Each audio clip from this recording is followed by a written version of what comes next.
Alors, il est maintenant 18 heures et je vous souhaite, au nom de la Ligue suisse contre le rhumatisme, la bienvenue au webinaire d'aujourd'hui sur le thème de la médecine complémentaire avec notre expert, le professeur Pierre-Yves Redondy, qui est professeur et directeur de l'Institut de médecine de famille à l'Université de Fribourg et qui travaille également comme médecin de famille dans un cabinet privé.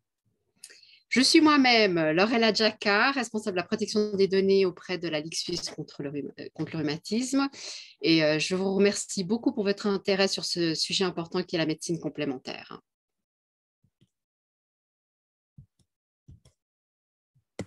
Alors, je vais commencer par quelques remarques et informations techniques. Donc, votre microphone, il est automatiquement sur mute. Vous pouvez soit allumer, soit éteindre votre caméra. C'est vraiment comme vous le souhaitez. Il n'y a aucune obligation avec ça. Par contre, ce qu'on vous demande, c'est que si vous avez des questions à adresser à notre orateur d'aujourd'hui, veuillez utiliser la fonction chat que vous trouvez facilement sur votre écran, soit dans la barre tout en bas, soit à côté du micro. On va essayer de répondre un maximum à toutes vos questions.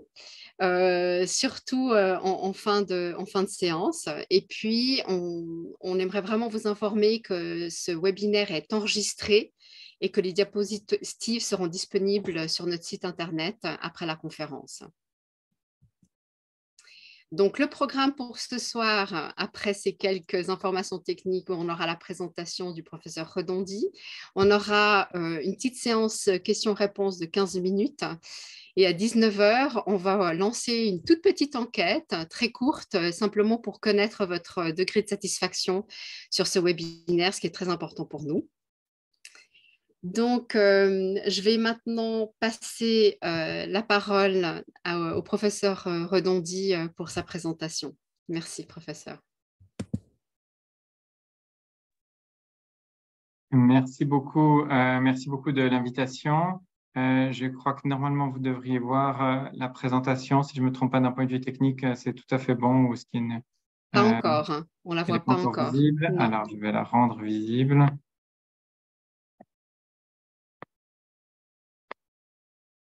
Est-ce qu'avec ça, elle est visible? Normalement, ça devrait… Voilà, c'est tout bon. Merci. Voilà.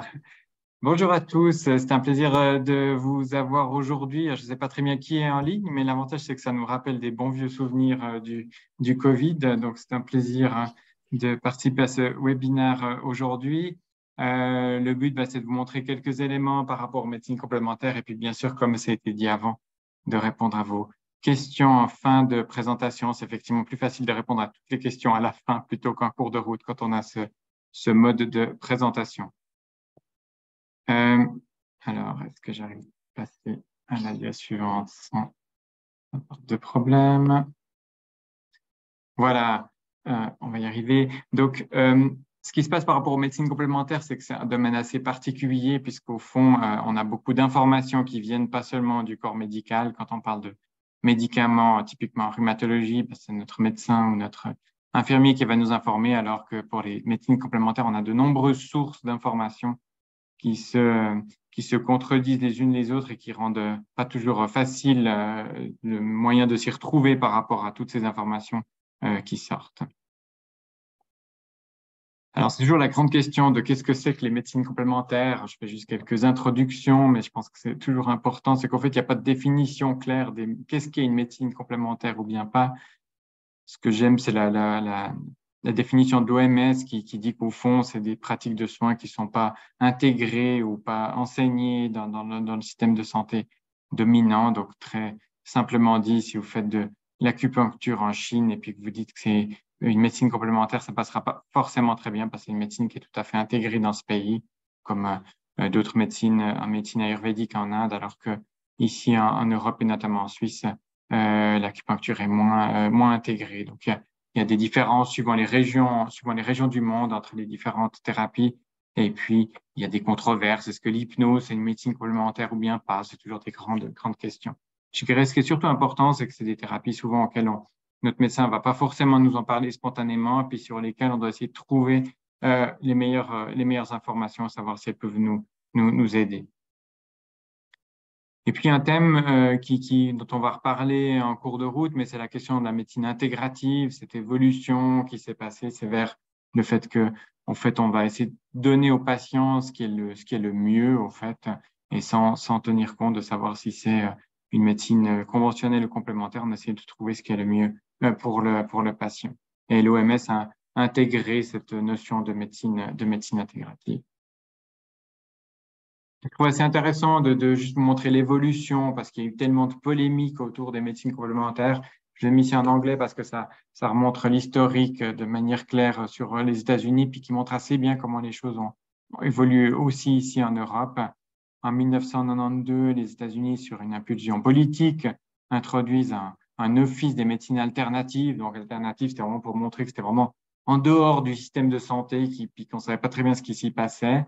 Mais l'idée, c'était quand même d'informer la population. C'était basé sur une enquête qui a montré que beaucoup de gens dans la population utilisaient les médecines complémentaires, ce qui n'est pas étonnant, mais il faut que les gouvernements remarquent les choses pour qu'ils fassent des changements. Puis en 98, ce même centre a changé de nom puisqu'ils se sont dit, mais en fait, c'est peut-être pas que alternatif, c'est pas que en dehors du monde conventionnel, mais c'est qu'il y a aussi des choses qui peuvent se compléter avec le traitement de base. C'est pour ça qu'il y a ce changement-là. Puis, vous voyez, en 2014, ce même centre change de nom. On enlève le mot alternatif. Donc, ça montre que c'est beaucoup plus intégré dans le système de santé, des choses qu'on va retrouver, bien sûr, aussi en Suisse, puis le mot alternatif qui disparaît. Au fond, ce qu'on sait, c'est que une très faible minorité des gens utilisent que des médecines complémentaires. Je pense que si vous avez une appendicite, vous n'irez pas forcément chez votre acupuncture ou chez votre ostéopathe pour traiter l'appendicite, ce qui nous paraît logique aux uns et aux autres dans ce type de situation. Et puis, cette question, justement, comme je vous disais avant, le concept de médecine intégrative que vous verrez de plus en plus en Suisse, y compris dans les centres académiques. L'idée, je l'ai mise en anglais pour ne pas usurper ce qui a été écrit, mais c'est qu'au fait, on essaie d'intégrer l'ensemble de la personne, mais j'espère qu'on le fait dans l'ensemble de la médecine. Je trouve que tout médecin devrait prendre son patient dans son ensemble, mais c'est tenir compte de l'ensemble du patient, tenir compte de l'évidence, des données scientifiques, et puis aussi d'essayer avec le patient de trouver ce qui est le mieux dans l'ensemble des thérapies, et puis aussi tout ce qui peut aider par rapport à les lifestyle approaches, c'est tout ce qui peut améliorer que ce soit de l'alimentation ou de l'activité physique, par exemple, pour améliorer notre santé. Les choses ont beaucoup changé. Vous vous souvenez certainement, il y a 20 ans, on disait aux patients, c'est la médecine qui fait tout, vous faites rien. Et puis les choses ont bien changé où maintenant on va beaucoup plus intégrer ce que le patient souhaite et bien heureusement que les choses évoluent dans cette direction. Donc au fond, qu'est-ce que c'est l'évolution actuelle? C'est qu'au fond, je vous mets ici la Schulmedizin, ça veut dire la médecine conventionnelle. De l'autre côté, c'est la médecine complémentaire. Puis on essaie de prendre dans les médecines complémentaires ce qui nous amène un plus, ce qui nous amène du favorable pour la prise en charge des patients. Et puis on arrive avec ce terme de médecine intégrative qui permet d'élargir les possibilités de traitement par rapport aux problèmes de santé que vous pourriez avoir. Alors, si je voulais vous parler des médecines complémentaires sur la base de cette table, je pourrais rien que sur cette table vous parler déjà pendant 45 minutes, mais on va passer brièvement sur cette table-là. Il existe une multitude de thérapies complémentaires. On ne peut pas en dresser la liste puisqu'il n'y a pas de liste officielle. J'aime bien cette classification parce qu'elle nous aide à savoir comment on approche le corps. Et je crois qu'on a tous envie des fois que le corps soit approché d'une manière ou d'une autre. Vous voyez, dans la première colonne, c'est les thérapies où on va prendre quelque chose, en général par la bouche, ou aussi par injection, que ce soit de la phytothérapie, des plantes ou des compléments alimentaires, des vitamines, mais aussi, bien connu en Suisse, l'homéopathie ou la spagyrie ou les fleurs de bar. Donc là, on va juste prendre quelque chose comme thérapie, mais on ne va pas avoir d'autres éléments.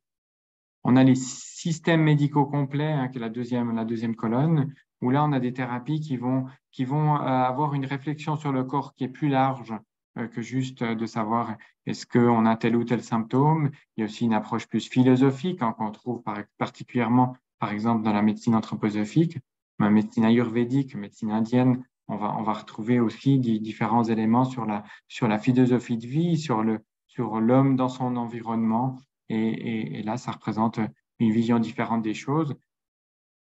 Ben, par exemple, si vous avez un médecin chinois qui vous dit qu'il y a un problème sur votre foie, il n'y a pas besoin de courir chez votre médecin pour aller faire du test du foie. C'est le méridien du foie certainement qui est touché. qui n'a pas forcément de relation avec un problème de foie. On peut très bien avoir des maux de tête qui sont liés au méridien du foie et qui n'ont rien à voir avec un problème de lésion au niveau du foie. On a ensuite les thérapies psychocorporelles, c'est le lien entre le corps et l'esprit, lien que des fois en médecine on a eu tendance à séparer et puis qui reste bien sûr très très important, que ce soit avec l'hypnose, que ce soit avec la méditation, on y reviendra après, ou différentes thérapies comme le shiatsu. Donc on a toute une série de thérapies qui vont nous aider à faire ce lien entre le corps et l'esprit. Typiquement dans les maladies rhumatismales, on a ce problème de douleur par exemple, ou de diminution de qualité de vie, tout l'impact que ça a sur nous, sur notre être et sur notre humeur. Ensuite, on a les thérapies où on va toucher le corps, les manipulations, on va être dans le massage thérapeutique, par exemple, l'ostéopathie, la réflexologie. On a évidemment toute une série de thérapies où on va avoir un aspect où on va toucher le corps. Je rappelle que la chiropratique est une thérapie qui est reconnue en Suisse actuellement comme une médecine officielle. C'est des médecins qui le font, donc c'est remboursé par l'assurance de base, ce qui n'est pas le cas, par exemple, de l'ostéopathie. Donc, on peut accéder à certaines thérapies. On reviendra après sur les questions du remboursement. Puis enfin, on a les thérapies dites énergétiques. C'est un domaine plus complexe à comprendre, hein, parce qu'on agit sur l'énergie du corps, cette énergie qui n'a jamais pu être clairement mesurée. Qu'est-ce que c'est que l'énergie? Mais on sait que le corps a de l'énergie qui circule bien évidemment. Ou là, on a toute une série de thérapies qui peuvent aussi aider dans certaines situations. Donc voilà ce qui peut aider hein, dans le choix des thérapies. Est-ce que moi j'ai plutôt envie d'être touché, j'ai pas envie d'être touché? Est-ce que j'ai envie de regarder mon corps ou moi dans le monde de manière différente? Ce qui peut aider à choisir une thérapie qui a du sens pour nous. Alors le recours aux médecines complémentaires augmente dans la population. Hein. Vous voyez les statistiques officielles qui montrent que en 2002, c'est à peu près 15% de la population qui avait recours au moins une fois par année. Puis vous voyez en 2017, les dernières statistiques montraient qu'une personne sur 3 va recourir aux thérapies complémentaires en Suisse, donc au moins une fois par année. Donc une forte augmentation du recours aux thérapies complémentaires parmi la population, même si ça reste assez difficile de bien s'y retrouver. Et c'est ce dont on va parler encore bien sûr après. Un élément important, c'est le fait d'en parler. C'est un élément que je donne comme central dans l'enseignement à mes étudiants en médecine. Je leur dis, mais si vous ne posez pas de questions à vos patients sur les thérapies complémentaires, ils ne vont pas vous en parler. Et puis, ça ne veut pas dire qu'ils ne vont pas en faire, ça veut simplement dire que vous n'aurez pas l'information et puis que les patients ne pourront pas bénéficier de vos conseils. Vous voyez que c'est seulement dans une consultation sur 3 que le patient va dire à son médecin qu'il a recours à des thérapies complémentaires. Pour différentes raisons. Hein. Des fois, c'est la peur que le médecin juge, hein, suivant ce qu'on dit. Est-ce que si on dit qu'on fait telle ou telle thérapie, le médecin pourrait être jugeant, pourrait nous faire des critiques. Des fois, c'est le fait qu'on pense que le médecin n'a pas de connaissances sur ce sujet, ce qu'on essaie d'améliorer auprès de nos étudiants en médecine, qu'ils aient des meilleures connaissances sur ce sujet pour pouvoir vous conseiller. Et puis, des fois, ça peut être aussi un oubli ou l'impression que c'est pas forcément fondamental. Donc, l'importance de communiquer, l'importance que les médecins, que les thérapeutes posent la question aux patients, puis l'importance aussi d'en parler avec votre médecin. J'espère, avec le temps, que les jeunes médecins ont plus de connaissances dans ce domaine et puissent ainsi vous conseiller. Alors, je vous raconte une histoire d'un patient qui arrive aux urgences, qui est tout bleu. Vous voyez ici, c'est la photo quand il arrive aux urgences. C'est une photo qui est sur Internet, donc j'ai tout à fait le droit de la publier, mais c'est des choses qu'on voit avec d'autres patients aussi. Puis il montre la photo quelques mois auparavant, où il montre qu'effectivement, il n'avait pas vraiment la peau toute bleue. Alors, c'est une situation qui est arrivée en novembre 2021 dans le canton du Jura, de patients qui ont consulté aux urgences parce qu'ils avaient la peau toute bleue. Donc, c'est chose qui arrive encore actuellement en Suisse et auquel on doit rester attentif. Alors, peut-être certains d'entre vous savent la raison. Hein, c'est l'argent colloïdal. L'argent colloïdal, si je vous ai mis une publicité qu'on trouve sur Internet, une alternative naturelle aux antibiotiques, alors qui est utilisée pour éviter ou traiter certaines infections. Qu'est-ce qu'on sait sur l'argent colloïdal? Donc, c'est des particules d'argent en suspension hein, qu'on peut acheter. Il a beaucoup été utilisé, en l'occurrence, l'histoire du Jura, c'est des personnes qui l'ont pris pour prévenir le Covid. Alors, beaucoup de gens le prennent au début de l'automne pour prévenir les infections, pour prévenir la grippe. Le problème du Covid, c'est que beaucoup de gens l'ont pris jusqu'à la fin du Covid, puis le Covid a duré plus longtemps que la grippe, ce qui fait qu'on a eu ce type de complications, parce que c'est évidemment la durée qui crée les problèmes. C'est tout à fait connu en termes d'effets antibactériens. On utilise le nitrate d'argent pour des infections de la peau. C'est tout à fait connu. C'est utilisé encore régulièrement actuellement pour des ulcères ou d'autres problèmes de peau. Mais par contre, c'est uniquement par voie externe. Par voie interne, il y a clairement des risques, comme je l'ai mis en dessous. C'est que tous les organes deviennent bleus. Alors, c'est très joli à l'autopsie, mais c'est pas forcément ce qu'on souhaite. Ça crée des problèmes de peau qui deviennent bleus, mais ça crée aussi des problèmes d'épilepsie, d'insuffisance du foie, de maladie du rein, de la glomérulonéphrite, problèmes de cécité, donc de perte de la vue, de l'anémie ou de manque de globules blancs. Donc, c'est autorisé à la vente pour les voies externes, mais pour la voie orale, je vous recommande de ne pas le prendre. Ou du moins d'en parler au médecin. Il y a d'autres choses qu'on peut faire pour prévenir les infections que prendre de l'argent colloïdal. Alors, j'aime beaucoup, par rapport aux médecines complémentaires, ce tableau qui est très simple, au fait, qui nous permet de décider si on va prendre une thérapie ou bien pas, parce qu'on n'a souvent pas beaucoup de données. Il y a deux questions très simples à se poser. C'est l'université d'Harvard qui a développé ça. Donc, vous voyez que les grandes universités développent des choses simples aussi. C'est de savoir est-ce que c'est efficace, au fond? Est-ce qu'on a des données? Est-ce que c'est efficace sur des données scientifiques? Puis l'autre élément, c'est est-ce que c'est sûr? Est-ce qu'il y a des risques avec une thérapie? Puis si on a évidemment une thérapie qui est efficace et sûre, on peut la recommander. Puis si une thérapie qui est ni efficace ni sûre, on va plutôt la déconseiller. Puis dans le cas de l'argent colloïdal, il faut plutôt rester prudent avec ces substances et puis plutôt réfléchir à d'autres choses qui pourraient aider à améliorer l'immunité ou bien prendre l'argent colloïdal pendant une très courte période à cause des risques que ça représente qui sont non réversibles. Je vous montrais les aspects plutôt négatifs. Maintenant, je vous montre les aspects positifs des médecines complémentaires. Il y a une substance qui s'appelle l'artémisine. Je vous ai mis un chinois pour ceux d'entre vous qui parlent chinois le nom, qui est utilisé en médecine chinoise contre les fièvres récurrentes, donc les fièvres qui reviennent régulièrement depuis plus de 2000 ans. Donc, ça fait très longtemps que c'est utilisé en Chine. Mais en Europe, on est toujours un peu plus frileux avec les choses qui n'ont pas de données. On se dit est-ce qu'on va l'utiliser ou bien pas. Quand on a un historique qui est assez intéressant sur l'artémisine, historique de guerre, malheureusement. La guerre du Vietnam, on a plus de morts dans l'armée nord-vietnamienne, dans les souterrains, par le paludisme que par la guerre elle-même. Et la malaria, on avait énormément de morts. Donc, les Vietnamiens ont demandé à leurs amis chinois s'ils pouvaient les aider pour trouver des substances. Et là-dessus, ils ont nommé une professeure, la professeure, ça c'est le nom du projet, qui est un projet secret. Ils ont demandé à la professeure Tu Youyou d'aller regarder dans la médecine chinoise et qu'il y a quelque chose qui pouvait aider à traiter le paludisme.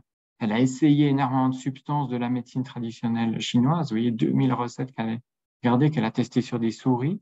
Et puis, elle est tombée sur l'artémisine qui pouvait aider. La malaria évolue effectivement par fièvre récurrente. Et puis, elle a découvert que cette substance pouvait aider. Donc, dans la médecine chinoise, des choses qui peuvent tout à fait aider. Très intéressant de voir que les résultats ont été publiés qu'en 1977 parce qu'ils étaient protégés par la loi sur la guerre Chine, enregistré en Chine en 1992. Et puis, les Suisses sont toujours friands de projets qui ont déjà été faits par les autres. Donc, en 1999, Novartis a racheté les droits pour ce médicament. Et vous voyez que l'artémisine est encore utilisée actuellement comme un des traitements de la malaria. Donc, ça montre aussi qu'on a des médecines complémentaires qui peuvent être extrêmement utiles. Et on voyait en 2015, la professeure Tu Youyou a reçu le prix Nobel de médecine pour ce traitement. C'est probablement la première fois qu'un chercheur recevait un prix Nobel pour une thérapie complémentaire. Donc, ça montre à quel point on a aussi des très belles choses en médecine complémentaire. Et si je reviens à ma tabelle que je vous ai montrée avant, typiquement là, on a une efficacité et une sécurité de traitement, donc on peut tout à fait le prendre. Voilà, pour montrer les deux aspects.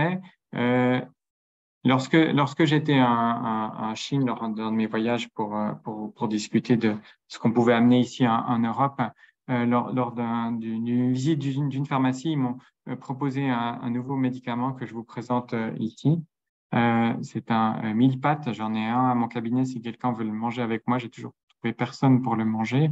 Et ce que je trouvais très intéressant, c'est que les Chinois me disaient, il faut manger ce mille pattes contre l'arthrose, en fait. Et puis je dis, mais pourquoi? Qu'est-ce qu'il a comme particularité? Il disait, comme il a beaucoup de pattes, ça va aider les personnes à remarcher.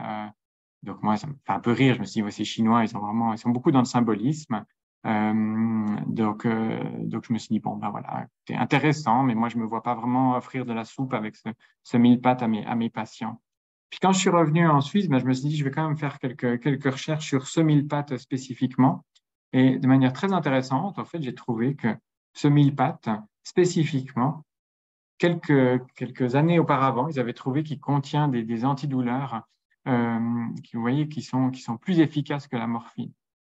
Donc, je trouve toujours intéressant, hein, alors il n'existe pas encore sur le marché, il y a le mille-pattes que vous pouvez acheter en Chine, mais le médicament qui est contenu, enfin la substance qui est contenue dans ce mille-pattes n'existe pas encore sur le marché actuellement, malheureusement. Mais ce que je trouve intéressant, c'est que beaucoup de choses de la médecine complémentaire qui existent depuis très longtemps, même si c'était vécu de manière plutôt symbolique chez les Chinois, nous on a besoin souvent de cette preuve, mais au fait, c'était pas juste une question d'avoir beaucoup de pattes, c'est qu'au fait, il y a des substances tout à fait actives dans ce mille-pattes. Et d'où l'intérêt de continuer les recherches dans le domaine de la médecine complémentaire. Alors, vous savez qu'en Suisse, il y a eu toujours beaucoup de polémiques autour des médecines complémentaires. Une grande évolution, c'est ce vote en 2009 autour des médecines complémentaires. 78% de la population, 67% de la population suisse a voté en faveur des médecines complémentaires. Donc, c'est un chiffre très élevé. 78% dans le canton de Vaud, qui était un des cantons qui avait le plus de demandes. La Suisse romande était très en faveur des thérapies complémentaires parce qu'il y avait cette demande de la population de pouvoir plus en offrir. Et ça a permis un certain nombre de changements en Suisse. D'abord, le fait que ce soit inscrit dans la Constitution, donc les cantons, la Confédération doivent faire un certain nombre de choses pour les médecines complémentaires, ce qui n'était pas le cas avant, qui était assez décrié et rendait les choses plus difficiles. Vous voyez ici les résultats, à part un village résistant de Gaulois vers Schaffhouse, vous voyez qu'on a une carte de la Suisse qui est entièrement verte, donc extrêmement une certaine unanimité de la Suisse, contrairement à d'autres votes où on a parfois une frontière autour de la Sarine entre les deux régions principales de Suisse. Donc, il y a eu pas mal de changements par rapport à ça, l'idée de promouvoir la médecine intégrative, d'intégrer dans l'assurance de base, on va y revenir juste après, le fait d'avoir des diplômes nationaux, de préserver la pharmacopée. Il y a beaucoup de problèmes avec la pharmacopée qui n'est pas assez acceptée en Suisse, et puis d'assurer l'enseignement à la recherche sur les médecines complémentaires dans les universités notamment. Alors, par rapport à l'inclusion dans l'assurance de base, c'est une question que vous vous posez certainement, c'est de savoir est-ce qu'il y a des thérapies qui sont remboursées quand on n'a pas accès aux assurances complémentaires. Alors oui, heureusement, suite aux décisions de M. Berset, on a le remboursement de 4 thérapies dans l'assurance LAMAL de base, pour autant qu'elles soient effectuées par un médecin qui est reconnu par l'assurance de base, qui avait une formation reconnue, pour la médecine traditionnelle chinoise et donc aussi l'acupuncture, pour la médecine anthroposophique, pour l'homéopathie et la phytothérapie. Donc, on a cet accès-là à certaines thérapies complémentaires, même si on n'a pas d'assurance complémentaire. Les assurances complémentaires, c'est vraiment très différent parce qu'en fait, ça va un peu dans tous les sens. C'est un monde très libre. Comme vous savez, les assurances de base, on a une particularité en Suisse, c'est qu'on rembourse les mêmes prestations pour tout le monde. La seule chose qui est différente, c'est les coûts. On a plus ou moins envie de payer pour avoir les mêmes prestations. Ça, c'est très spécial en Suisse. Mais par rapport aux assurances complémentaires, c'est vraiment très différent. Qu'est-ce que je dois vous donner comme recommandation de base? Lisez bien les contrats. Quand vous faites un contrat pour une assurance complémentaire, il y a parfois des conditions qui sont très spéciales. Des fois, il y a des franchises qui sont très hautes. Des fois, il y a des remboursements maximaux qui sont très élevés, enfin très bas, donc un risque de devoir payer une bonne partie vous-même. Puis faites très attention si vous souhaitez changer d'assurance complémentaire en fonction de si on a certaines maladies, on peut avoir le risque que l'assurance complémentaire nous soit refusée ou bien qu'elle soit acceptée, mais pour tout sauf la maladie qu'on a déjà. Une maladie rhumatismale, vous aurez droit aux assurances complémentaires pour tout sauf pour la maladie que vous avez, qui est peut-être celle pour laquelle vous souhaitez avoir une assurance complémentaire. Et puis si vous avez résilié un contrat, vous pourrez bien sûr pas le reprendre c'est un monde privé qui peut se permettre de faire ce qu'il veut. On a des organismes d'accréditation en Suisse. C'est donc l'assurance, c'est votre assurance qui décide si elle rembourse ou pas les prestations, mais elle se base beaucoup, mais pas toutes, sur des organismes d'accréditation. On a deux principaux organismes d'accréditation en Suisse, c'est le RME, le registre des médecines empiriques, et l'ASCA, la Fondation pour la médecine complémentaire. Vous trouvez sur les sites de ces institutions un certain nombre d'informations, mais vraiment bien vous informer auprès de votre assurance qui elle-même pourra vous dire si la prestation est remboursée et si le thérapeute est remboursé. Deux choses qu'il faut savoir, c'est pas seulement la prestation, mais c'est aussi le thérapeute. Alors, pour vous montrer les immenses différences qu'on a en Suisse, ici, vous avez une liste d'assurances. Les noms ont dû être grisés pour des raisons obligatoires. En fait, chaque colonne correspond à un modèle d'assurance complémentaire différent. Et quand c'est un vert, ça veut dire que l'assurance rembourse la prestation. Quand c'est en rouge, c'est qu'elle la rembourse pas. Donc, vous voyez, pour certaines thérapies, par exemple l'acupuncture, pratiquement toutes les assurances complémentaires remboursent l'acupuncture, ou bien l'ostéopathie. Vous voyez qu'il y a vraiment pas de différence entre les assurances complémentaires. Hein.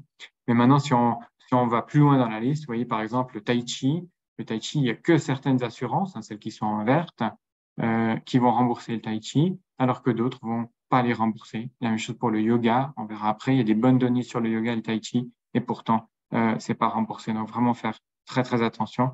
Parce qu'on a une assurance complémentaire qui rembourse tout, sauf ce qu'on utilise, autant pas avoir d'assurance et puis payer soi-même. La grande question, c'est comment choisir un thérapeute.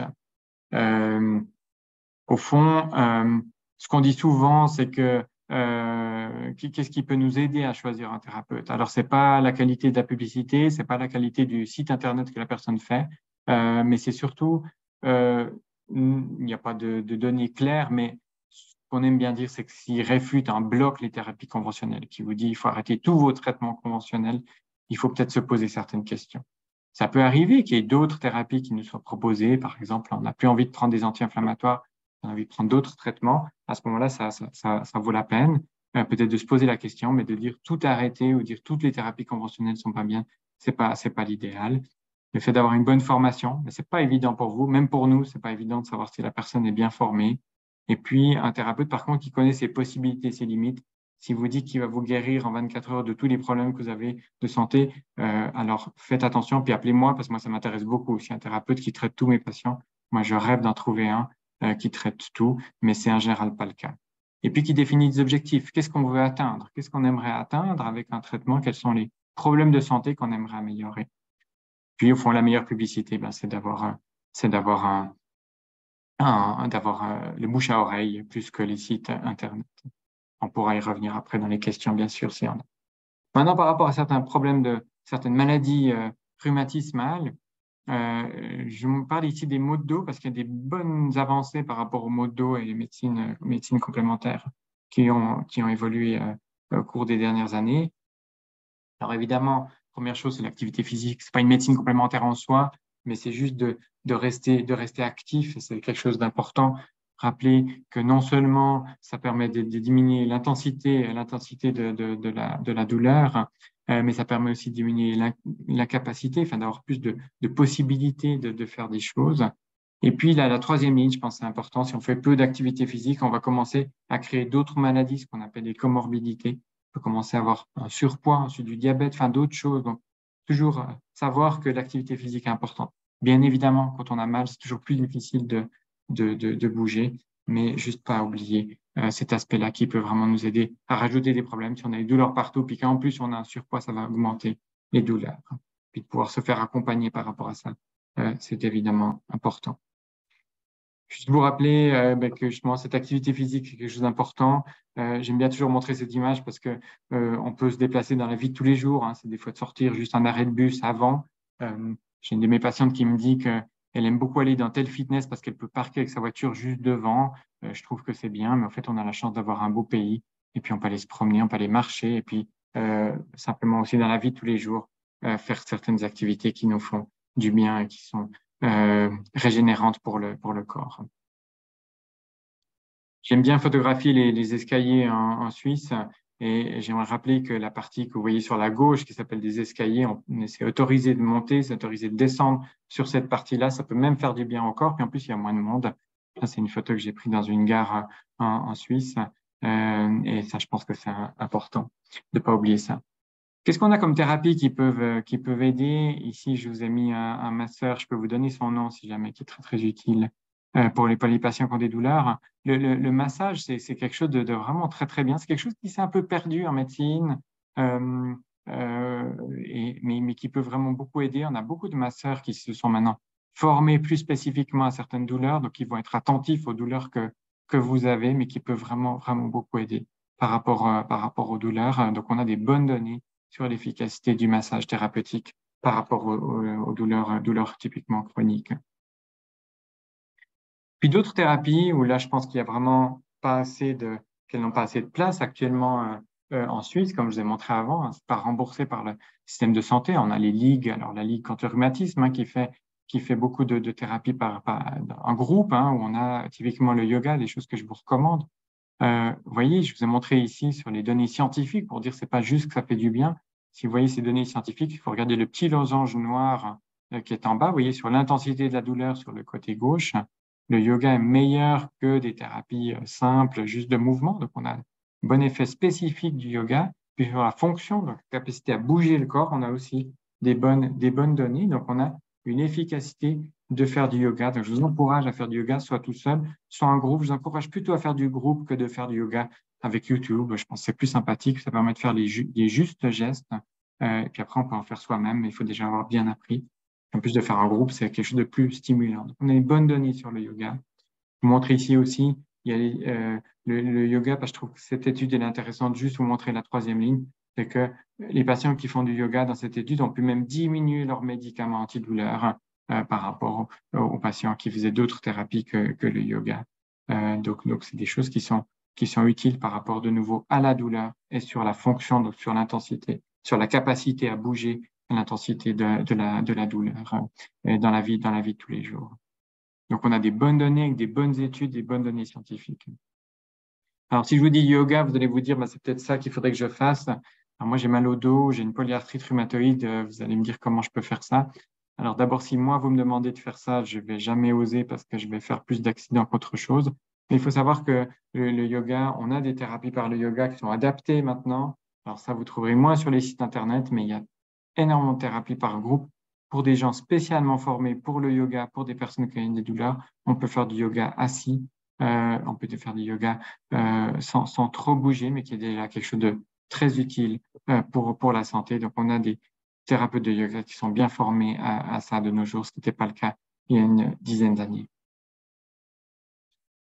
La méditation, hein, je vous ai parlé avant de cette relation entre le corps et l'esprit. Le yoga, c'est pas assez logique, on va bouger le corps. La méditation, on va pas bouger le corps, hein, c'est plutôt assez tranquille. Mais il faut pas oublier qu'au niveau du cerveau, si on peut essayer d'améliorer l'information sur la douleur au niveau du cerveau, c'est quelque chose d'aussi positif. Vous voyez ici que la méditation en pleine conscience sur les gens qui ont des douleurs chroniques, on a une efficacité, hein, je vous ai mis des chiffres pour montrer à quel point c'est sérieux, mais on a clairement une bonne efficacité de la méditation par rapport au traitement conventionnel sur le traitement de la douleur, parce que ça va aider à moins ressentir au niveau de ce qu'on vit dans notre cerveau en termes de douleur, donc des choses qui sont intéressantes. Certaines personnes sont intéressées par la méditation, d'autres pas. Il faut évidemment avoir un intérêt. Puis de nouveau, il y a plein de week-ends, il y a plein de thérapeutes qui font du très bon travail de méditation, des choses qu'on peut faire ensuite en groupe, qu'on peut faire seul, soi-même. Mais vraiment des bonnes données dans des très bons journaux par rapport aux douleurs chroniques. On a parlé de différentes thérapies. On revient ici à l'acupuncture. Je vous disais avant, l'acupuncture est remboursée. L'acupuncture, je l'ai mis ici sur les douleurs cervicales, donc les douleurs au niveau de la nuque, les douleurs lombaires. On a des bonnes données sur l'acupuncture par rapport à l'absence d'acupuncture. Ce qui est aussi intéressant, c'est que l'acupuncture est plus efficace que l'acupuncture placebo. Donc, ça vaut la peine d'aller chez un thérapeute qui sait faire de l'acupuncture et pas juste quelqu'un qui joue aux fléchettes avec vous. Donc, si on pose les aiguilles d'acupuncture au bon endroit, on a un meilleur effet que si elles sont posées au mauvais endroit. Par contre, l'acupuncture n'est pas protégée. Un thérapeute pourrait ne pas avoir été formé en acupuncture et vous dire qu'il l'est, donc s'assurer qu'il soit bien formé dans le domaine. L'ostéopathie, bien connue actuellement, reste malheureusement pas remboursée par l'assurance l'assurance de base, mais vous voyez ici qu'on a des bonnes données. De nouveau, toujours c'est la même chose sur la douleur et sur la fonction. On a des bonnes données avec l'ostéopathie qui peut vraiment être très, très utile par rapport aux douleurs et typiquement aux douleurs chroniques. Il y a des substances aussi, je vous ai parlé des thérapies, thérapie par le mouvement, thérapie en relation avec l'esprit. Il y a aussi des substances que moi j'utilise aussi régulièrement. Les thérapies que je vous parlais avant, j'ai prescrit régulièrement à mes patients. Il y a des substances aussi qu'on peut utiliser, typiquement l'arpagophytum, la griffe du diable, qu'on trouve sur le marché en Suisse, dont certaines substances sont remboursées. Si vous voyez sur la droite que c'est marqué LS, oui, ça veut dire que c'est remboursé par l'assurance de base. L'arpagophytum avec des bonnes données, je vous ai mis en haut à gauche Cochrane Collaboration, ça veut dire qu'on a des bonnes données scientifiques sur l'efficacité de la griffe du diable, qui n'est pas un traitement de la douleur quand vous avez mal, mais un traitement que vous pouvez prendre de manière chronique par rapport aux douleurs, typiquement aux douleurs d'arthrose. J'ai plein de patients qui sont vraiment énormément améliorés, et puis on n'a pas les effets problématiques qu'on a avec les anti-inflammatoires à long terme. Attention, ça peut faire des douleurs au niveau de l'estomac. Chez des personnes qui ont des problèmes d'estomac, bien parler avec le médecin. Chez les patients qui prennent des anticoagulants, c'est plutôt contre-indiqué, donc faire très attention et d'en parler avec votre médecin. Mais c'est une substance que je trouve très, très utile dans le traitement des douleurs typiquement d'arthrose. Puis vous montrer comme les choses évoluent en médecine. Je vous ai parlé des maux de dos aigus, des maux de dos chroniques. Vous voyez qu'en 2007, c'est la partie de gauche, on verra après la partie de droite. En 2007, on était plus sur des recommandations et des anti-inflammatoires, donc des médicaments et du paracétamol comme du dafalgan. Et puis ça n'allait pas mieux, des manipulations, donc comme de l'ostéopathie, comme du massage ou de la chiropractique. La même chose pour les lombalgies chroniques. Et vous voyez que les données scientifiques ont permis une avancée importante, qui paraissait logique, 2017. Vous voyez qu'on inverse les choses. En première ligne, on va d'abord proposer des traitements non médicamenteux, autant pour les douleurs aiguës que pour les douleurs chroniques, avec du yoga, du tai chi, de l'acupuncture, de l'ostéopathie, de la chiropractie. Donc, en fait, c'est ça qu'on devrait proposer en première ligne. Maintenant, c'est plus compliqué, mais je rêve que les centres d'urgence puissent aussi avoir des ostéopathes, des chiropraticiens qui puissent vous aider. Je rêve même qu'il y ait peut-être du yoga aux urgences, mais ça, je pense qu'il faut encore un petit peu de temps avant qu'on y arrive. Donc, les choses ont changé aussi du point de vue scientifique. Si vous prenez des médicaments contre les douleurs, j'aime bien cette manière de dire aux États-Unis, c'est de dire never only opioids, c'est jamais que des médicaments. Toujours faire aussi quelque chose de physique sur le corps en cas de douleur. Donc, sur les lombalgies, il n'y a aucun traitement qui a montré un effet bénéfique majeur en termes de médicaments, l'importance de bouger, toute cette décision partagée, de décider avec le médecin, d'en parler avec lui, et puis toujours pas oublier de traiter des douleurs du dos entre deux épisodes douloureux, de renforcer la musculature. Une autre maladie qui n'est pas toujours évidente, c'est la fibromyalgie, parce qu'il n'y a pas énormément de traitements. Juste vous montrer que la fibromyalgie a quand même démontré une bonne efficacité avec le traitement de la fibromyalgie, avec le tai chi, un très grand journal qui s'appelle le New England, qui a montré, vous voyez dans cette étude, que si un groupe fait du tai chi par rapport à un groupe qui fait de l'activité physique normale, vous voyez que le groupe qui reçoit du tai chi en noir va nettement mieux déjà après 12 semaines et également après 24 semaines qu'un groupe qui fait de la physiothérapie simple. Donc, c'est une thérapie qui est vraiment très efficace. Moi, j'ai une de mes patientes, depuis qu'elle fait du tai chi pour sa fibromyalgie, elle a une nette amélioration de ses douleurs et une nette amélioration de la qualité de vie. La polyarthrite rhumatoïde, une maladie dont souffrent peut-être certains d'entre vous qui sont en ligne, une maladie difficile qui a beaucoup d'impact sur la qualité de vie. On a de la chance d'avoir des très bons traitements qui sont apparus au cours des 20 dernières années et ça, c'est juste incroyable, mais parfois, on a besoin d'avoir d'autres pistes. Qu'est-ce qu'on a dans les médecines complémentaires? La phytothérapie, il y a peu de données sur les plantes. Peut-être l'huile de nagre, mais très peu d'études. L'activité physique, on en a parlé avant pour les douleurs d'arthrose. On revient aussi la même chose pour la polyarthrite qui peut aider sur la fatigue, la mobilité des articulations sur les douleurs, même si je sais que quand on a trop de douleurs, c'est pas forcément facile. La question de la diète dans la polyarthrite rhumatoïde, on n'a pas beaucoup d'études parce que c'est très difficile de faire des études, mais on voit que c'est une diète de type méditerranéenne. On a une amélioration en termes de douleur, donc des choses qu'on peut aussi utiliser, de faire attention à l'alimentation. Vous voyez que le groupe qui recevait la diète méditerranéenne avait une perte de 2,7 kg, mais une amélioration de l'état de santé, puis pas de différence sur le recours aux anti-inflammatoires. Donc, pas une immense différence, mais des choses qui peuvent améliorer. Si on a envie de faire quelque chose, de faire attention à la nourriture, hein, ce qu'on dit, de faire attention à ne pas avoir trop d'alimentation inflammatoire dans le corps. Hein. Vous voyez ici la différence entre les deux groupes. Hein. La diète végétarienne aussi, hein, des questions, est-ce que de prendre une diète végétarienne peut aider? Vous voyez ici une amélioration une diminution des douleurs, pas énorme, mais une diminution des douleurs, une diminution de la vitesse de sédimentation et la CRP, ces paramètres inflammatoires qu'on mesure pour l'évolution de la polyarthrite. Vous voyez, il n'y a pas il y a une différence, excusez-moi, je vois pas tout l'écran. Il y a une différence, par contre, il n'y a pas de différence par rapport à la raideur matinale entre ces deux diètes, mais c'est des choses entre la diète normale, et la diète végétarienne. Donc, au niveau clairement de l'alimentation, on n'a pas clairement des recommandations de ce qu'il faudrait absolument prendre, mais on a des choses qui peuvent être faites. Le curcuma, pas mal de patients qui prennent du curcuma.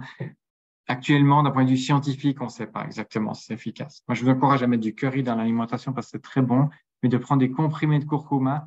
Moi, dans ma pratique, j'ai pas beaucoup de patients qui ont été vraiment améliorés avec le curcuma sous forme de comprimé, mais ça reste une chose qu'on peut essayer, il n'y a pas de danger. Mais comme pour tout traitement, si ça marche pas, ça sert à rien d'en prendre pendant plus que 3 mois. Il n'y a pas de raison que tout à coup ça développe un effet, mais des choses qui peuvent être essayées.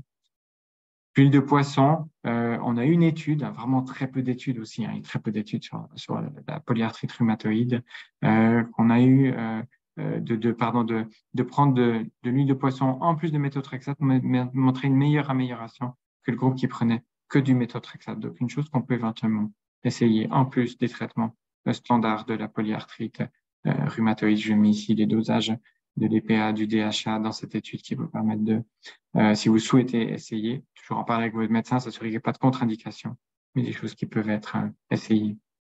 Le tai chi, je parle avant du tai chi sur les douleurs, je parle ici sur la polyarthrite. On n'a pas énormément de données sur l'effet, sur l'efficacité, mais apparemment ça pourrait améliorer pour avoir une meilleure mobilité. C'est quelque chose qui peut être utile dans la polyarthrite. La médecine ayurvédique, très peu de données aussi, mais c'est toujours quelque chose qui est intéressant.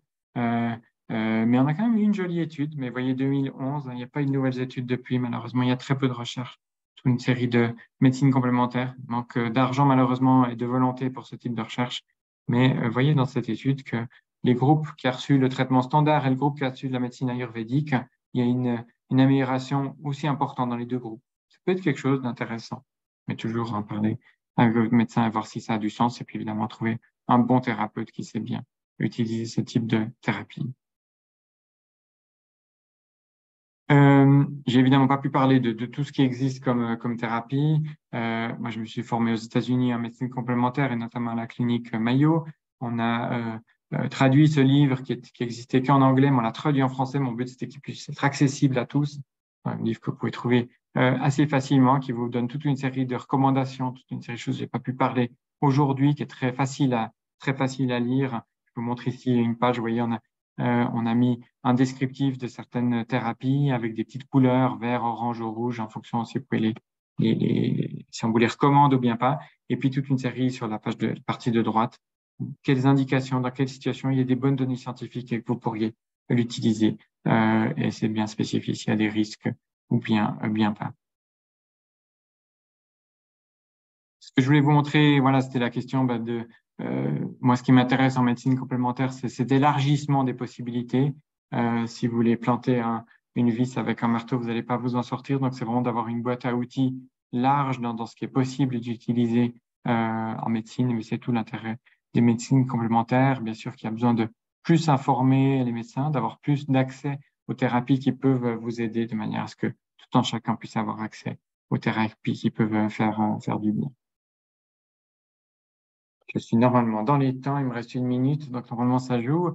Ce que je voulais vous montrer, hein, c'est un bref survol, mais c'est qu'on a des thérapies complémentaires qui peuvent être utiles pour des maladies rhumatologiques. Je vous l'ai dit avant, on a on a des thérapies qui sont remboursées, donc qui sont accessibles même aux personnes qui n'ont pas d'assurance complémentaire. On a des centres en Suisse qui peuvent donner un certain nombre de réponses à différentes questions que vous pourriez vous poser sur ce thème. Le livre dont je vous parlais avant, que je trouve qui peut être très utile pour pouvoir déjà soi-même réfléchir à ce qui pourrait être utile, et puis toujours avoir des outils supplémentaires. On doit rester acteur de notre santé. Et enfin, la dernière ligne, je trouve qu'elle est importante, j'en ai parlé un tout petit peu avec ces thérapies qui sont par exemple la méditation, mais il y a aussi d'autres thérapies, le tai chi, le yoga, qui sont des choses qu'on peut apprendre à faire. Puis le seul médecin qu'on peut avoir tout le temps avec nous, c'est nous-mêmes. Et puis, des fois, on n'a pas envie de tout le temps prendre des anti-inflammatoires, on a peut-être envie d'avoir d'autres choses qui peuvent nous aider dans un moment où on a des fortes douleurs. Et là, on a des thérapies sur lesquelles on peut avoir recours et qui peuvent nous aider dans notre vie de tous les jours. Voilà ce que je voulais vous montrer par rapport à ce sujet. Normalement, j'ai terminé avec ma présentation et je suis bien sûr à disposition pour des questions. Merci beaucoup, professeur Redondi, pour cette présentation très intéressante. Et je trouvais très pertinent justement ce point qu'on peut avoir des thérapies sur le mouvement, sur le mental et la phytothérapie. Au fait, je trouve que c'est vraiment un très, très bon résumé de tout ça.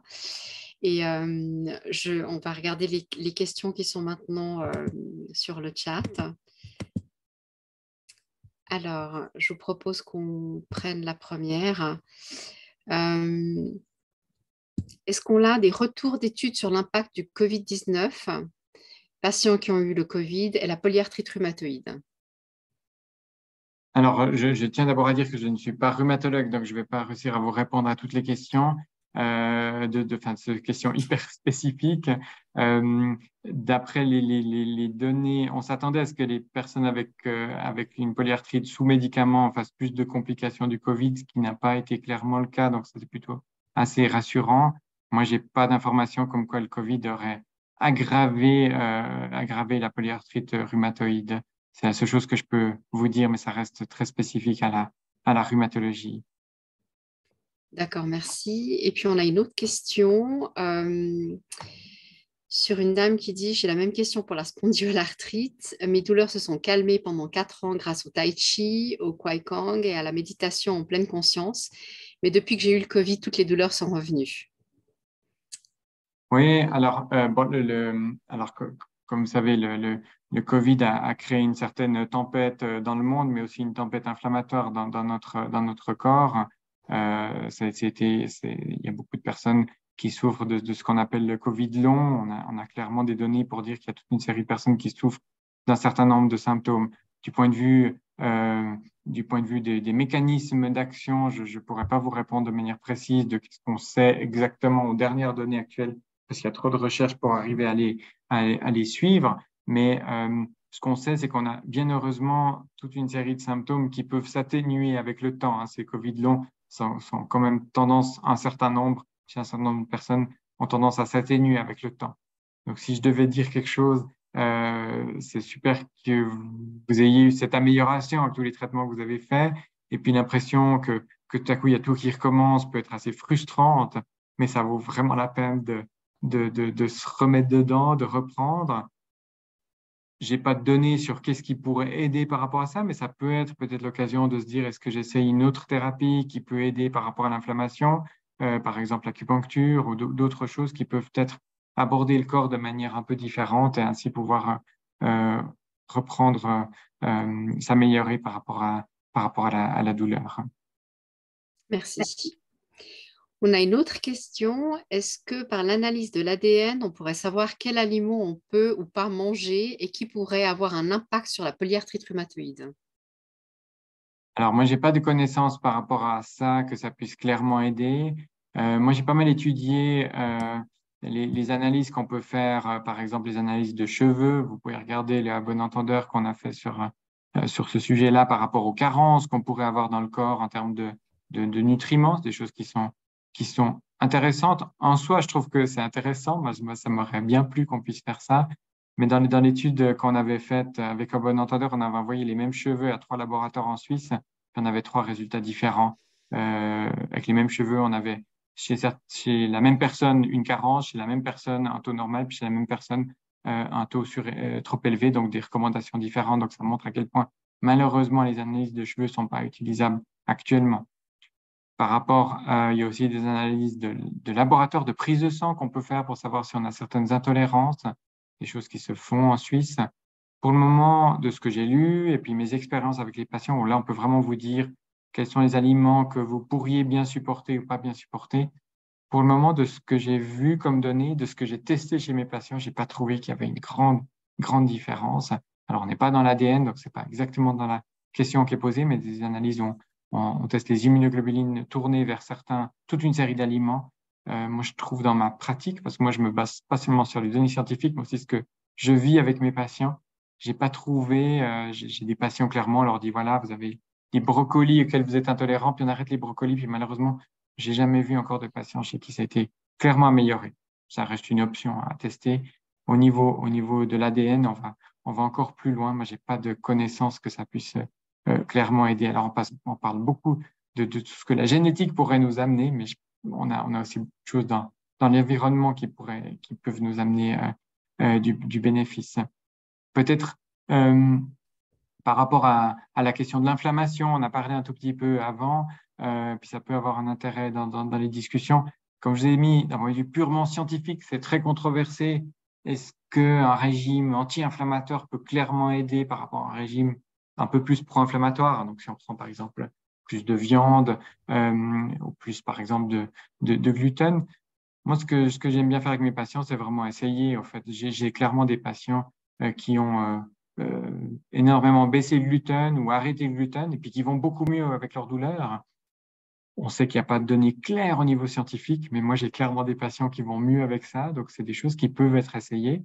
Puis, si vous arrêtez le gluten puis que ça change rien à vos douleurs, eh ben, peut-être ça vaut pas la peine de l'arrêter définitivement parce que c'est pas forcément qu'il faut le faire, mais chez d'autres personnes, ça peut clairement aider. Donc, toujours cette grande question en médecine, est-ce que le rêve, ce serait qu'on puisse savoir par des mesures tout ce qui peut être bon pour nous en termes d'alimentation ou bien pas? Au final, probablement la meilleure chose, c'est nous. Si nous, on constate que de baisser le gluten ou baisser les sucres rapides, hein, vous savez qu'on est dans un monde où on mange beaucoup trop de sucre, les patients, en diminuant les sucres, se sentent beaucoup mieux. Ben, je pense que c'est encore mieux qu'un test ADN ou qu'un test de prise de sang.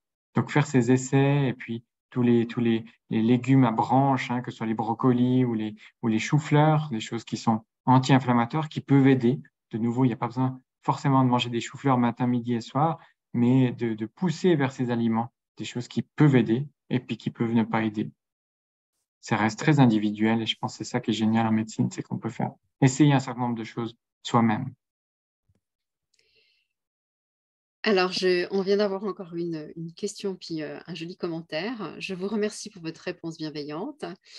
Cette même personne dit: j'ai augmenté les séances d'acupuncture et je vois maintenant une nutritionniste en plus de ma naturopathe et de ma psychothérapeute. C'est une grande épreuve de la douleur chronique, mais je garde l'espoir de diminuer, de la faire diminuer au fait. Donc, Je pense que c'est une c'est belle vraiment réponse. la douleur chronique, c'est quelque chose d'extrêmement difficile. Vous savez que la douleur chronique n'était pendant très longtemps même pas reconnue par le système de santé. Euh, et là, il y a quand même eu bien heureusement des gros efforts pour accepter que la douleur existe et qu'elle a un impact dans la vie. On peut avoir, entre guillemets, que mal, avoir un impact sur la vie qui est très mauvais. Donc, je pense que ça, c'est vraiment très important qu'elle soit reconnue, qu'elle soit entendue. La douleur n'est souvent pas visible et puis c'est ce qui peut faire des problèmes de reconnaissance autant dans le système médical qu'au niveau sécurologique, au niveau de l'assurance invalidité, mais aussi au niveau des amis ou de la famille. Ce que je recommande toujours, c'est de ne pas faire le lundi du tai chi, le mardi du qigong, le mercredi de l'acupuncture, puis le jeudi de l'ostéopathie, parce que pour le corps, il faut faire attention, il ne faut pas le surcharger au niveau énergétique, il faut lui donner pas trop d'informations en même temps. Donc, comme fait très bien cette personne qui a dit, c'est de faire des essais, c'est de se dire, ben, pendant cette période, je me lance avec ça, puis peut-être il y a une période où il faudra faire un peu moins telle thérapie, parce que j'ai envie de mettre plus d'énergie sur telle ou telle thérapie. On a des thérapies qui sont centrées sur un seul élément. À l'acupuncture, il n'y a rien en relation avec l'alimentation, donc peut-être une nutritionniste qui agit sur l'alimentation. Donc, de voir les différents accès du corps, ce qu'on accède par la bouche, ce qu'on accède par le corps, puis de trouver de trouver sa voie. Je pense que c'est souvent un parcours de solitude, donc je vous encourage à parler avec votre médecin. J'espère qu'il aura des bonnes idées à vous proposer ou de regarder. La Ligue contre le rhumatisme m'a pas demandé de le faire, mais il y a énormément de cours à la Ligue contre le rhumatisme qui sont très bien faits, qui peuvent vraiment aider. Toutes les thérapies en eau qui peuvent vraiment aider par rapport aux douleurs chroniques. Donc, je vous encourage d'essayer, de chercher. On n'a pas, si seulement dans la douleur, on avait point 1, il faut faire ce traitement, point 2, celui-là, point 3, il faut faire celui-là. Malheureusement, ce n'est pas le cas. On doit aller chercher ce qui nous parle. Les patients font de l'acupuncture, ça ne les aide pas du tout. D'autres, c'est absolument génial. D'autres, il faut augmenter le nombre de thérapies. Donc, vraiment de faire cette recherche-là et de manière à pouvoir trouver ce qui nous aide et c'est cette expérience-là qui est fondamentale. On a une dernière question, je vous propose. Donc, que pensez-vous de l'utilisation de l'anthroposophie pour atténuer les effets d'un traitement oncologique? Alors, j'imagine que la question est autour du gui, hein, le fameux Iscador. Alors, ça sort un tout petit peu du thème d'aujourd'hui, mais je peux vous en parler puisque je connais aussi ce sujet. Donc, les traitements à base de gui sont connus depuis très longtemps. Il y a beaucoup de recherches qui ont été faites sur ce sujet. Je pense qu'il y a des bonnes données en termes de qualité de vie sur toute une série de cancers. On a peu de données sur l'efficacité. Est-ce que ça aide à traiter le cancer? Donc, c'est pas quelque chose qu'on peut formellement recommander, en tout cas pas à la place des traitements de chimiothérapie. Donc, c'est des traitements qui peuvent améliorer la qualité de vie dans un certain nombre de cancers et qui peuvent être discutés. Malheureusement, en Suisse romande, il y a encore peu de médecins qui connaissent bien ce type de traitement. Et souvent, les oncologues ne le connaissent pas, ont parfois des inquiétudes, des risques d'interaction qui restent assez limités par rapport aux chimiothérapies. Donc, c'est quelque chose qui peut être utilisé. Il faut savoir que c'est des injections, donc pour certaines personnes, ça fait encore quelque chose en plus. Moi, j'ai quelques patients qui en prennent et qui ont vraiment senti une amélioration de la qualité de vie. On a des très bons produits qui existent depuis longtemps, qui sont remboursés par les assurances maladie. Donc, si vous êtes bien suivi, c'est quelque chose qui peut clairement être essayé. Merci beaucoup. Alors, merci beaucoup à toute l'audience pour vos questions. Et puis surtout, je tiens à remercier chaleureusement professeur Redondi pour votre présentation et toutes vos explications et vos réponses très pertinentes. On Merci arrive à la beaucoup. fin de ce webinaire. On a juste encore besoin de vous tous pour notre petit sondage. C'est quelques questions très, très rapides. Alors, je vais laisser mes collègues lancer le sondage. Merci encore beaucoup, professeur Redondi. Merci. Alors, comme vous voyez, c'est très simple. Il y a 2 questions. Bien, le webinaire était très instructif. Et deuxième, c'est moyen, je n'ai presque rien appris de nouveau. Pour nous, vos réponses sont importantes pour qu'on puisse évaluer la qualité de nos webinaires. Pour l'instant, c'est un 100% positif, ce qui ne m'étonne pas.